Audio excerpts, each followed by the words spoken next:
Antes de continuar, eu preciso te pedir uma coisa simples. Se em algum momento desse vídeo você sentir que essa mensagem falou com você, curta e comenta.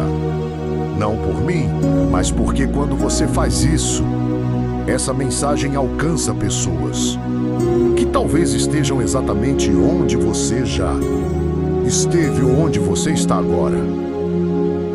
E agora, respira fundo, porque o que a gente vai conversar aqui não é religioso, não é automático e definitivamente não é raso.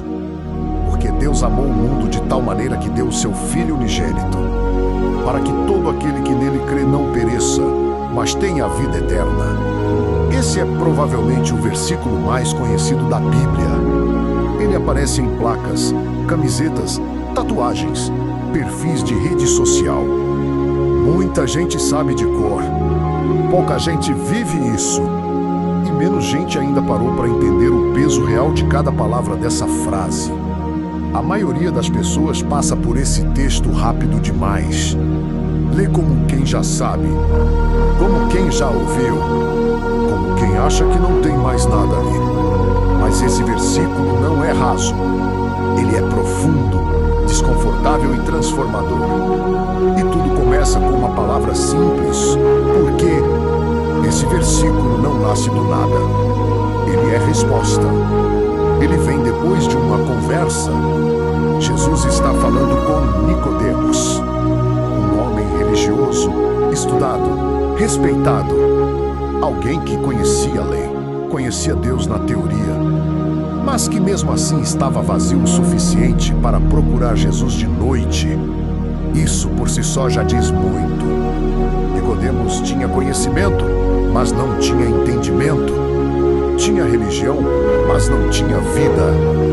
E talvez isso já comece a conversar com alguém que está ouvindo agora. Jesus então solta essa frase que atravessou séculos. Porque Deus amou o mundo. Não amou um grupo específico. Não amou só quem acerta. Não amou só quem merece. Amou o mundo. Amou pessoas confusas, falhas, contraditórias, perdidas. Amou quem erra de novo, quem promete e quebra, quem se afasta e volta, quem nem sabe se acredita mais. E não foi um amor fraco, simbólico ou distante. O texto diz de tal maneira. Ou seja, foi um amor exagerado, escandaloso, fora da lógica humana. Porque amor, quando é só sentimento, fica barato. Mas esse amor virou ação. Virou entrega, virou sacrifício, que deu o seu Filho unigênito. Deus não mandou um conselho, não mandou uma frase motivacional, não mandou um anjo. Ele deu o que tinha de mais precioso. E aqui muita gente se perde, porque tenta entender isso com cabeça humana. Se você já amou alguém de verdade, você sabe o que é proteger. Agora imagina entregar. Esse é o nível do amor que está sendo descrito aqui. E então vem a parte que muda tudo, para que todo aquele que nele crê. Não diz todo aquele que nunca erra. Não diz todo aquele que é perfeito. Diz todo aquele que crê. Crer aqui não é só acreditar que Jesus existiu. Até os demônios acreditam. Crer é confiar. É se lançar. É admitir que você não dá conta sozinho. E por que isso é tão difícil? Porque a gente gosta de controle. A gente gosta de achar que resolve tudo, que dá um jeito, que se esforça mais um pouco, melhora. Mas esse versículo quebra o orgulho humano. Ele diz que a salvação não vem do que você faz, mas de quem você aceita. Não pereça. Essa palavra é pesada. Perecer não é só morrer fisicamente.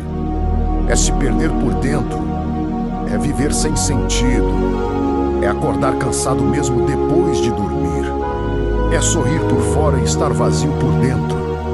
Muita gente está perecendo em vida, respirando, trabalhando, produzindo, mas morrendo por dentro aos poucos. E então vem a promessa, mas tem a vida eterna. E aqui de novo, a gente costuma errar.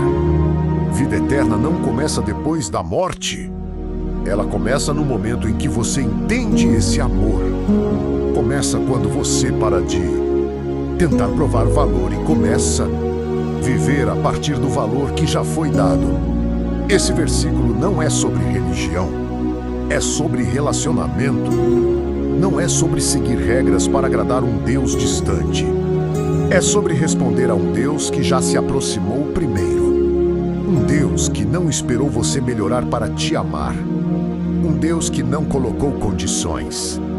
Um Deus que deu antes de pedir qualquer coisa. E talvez agora você esteja pensando, isso é bonito, mas minha vida não mudou. E a pergunta não é se você já ouviu. João 3,16. A pergunta é se você já deixou ele te atravessar. Se você já parou de tratar esse versículo como frase decorativa e começou a enxergar ele como convite. Porque quando você entende isso, muda a forma como você se vê, você para de se definir só pelos seus erros. Para de carregar culpas antigas como identidade. Para de achar que precisa se punir para pagar algo que já foi pago. E muda também a forma como você olha os outros. Você começa a entender que as pessoas não são o problema. O problema é a dor delas, a confusão delas, a distância delas desse amor. E isso gera compaixão, não arrogância. João 3,16 não é um texto para enfeitar. É um texto para confrontar. Ele confronta o nosso orgulho, o nosso medo, a nossa autossuficiência. Ele pergunta, sem palavras, se você vai continuar tentando viver por conta própria ou se vai confiar. Talvez você esteja cansado de errar, de tentar, de cair. Talvez esteja distante de Deus, ou ache que Deus está distante de você. Mas esse versículo atravessou gerações para dizer uma coisa simples. O amor de Deus não diminuiu, não esfriou, não mudou de ideia sobre você. A cruz não foi improviso, não foi plano B, foi decisão. E se Deus não desistiu de você quando deu um filho, por que você insiste em desistir de si mesmo? Esse texto termina falando de vida. E vida, de verdade, não é ausência de problemas. É presença de sentido. É saber que mesmo nos dias difíceis, você não está sozinho. É saber que sua história não acaba no erro, que seu pior momento não é seu ponto final. João 3,16 é um convite aberto.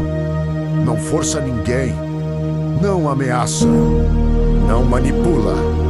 Ele simplesmente diz, Deus amou, Deus deu, agora a resposta é sua. E talvez, só talvez, esse vídeo não tenha chegado até você por acaso. Talvez esse versículo, que você já ouviu tantas vezes, esteja batendo hoje de um jeito diferente. Não ignore isso. Não trate como mais um conteúdo. Às vezes, o que parece repetido é exatamente o que a gente mais precisa lembrar. Se isso falou com você, comenta. Se te fez pensar, compartilha. E mais importante que tudo, leva esse versículo para a vida. Porque entender João 3,16 não muda só o que você acredita. Muda quem você se torna.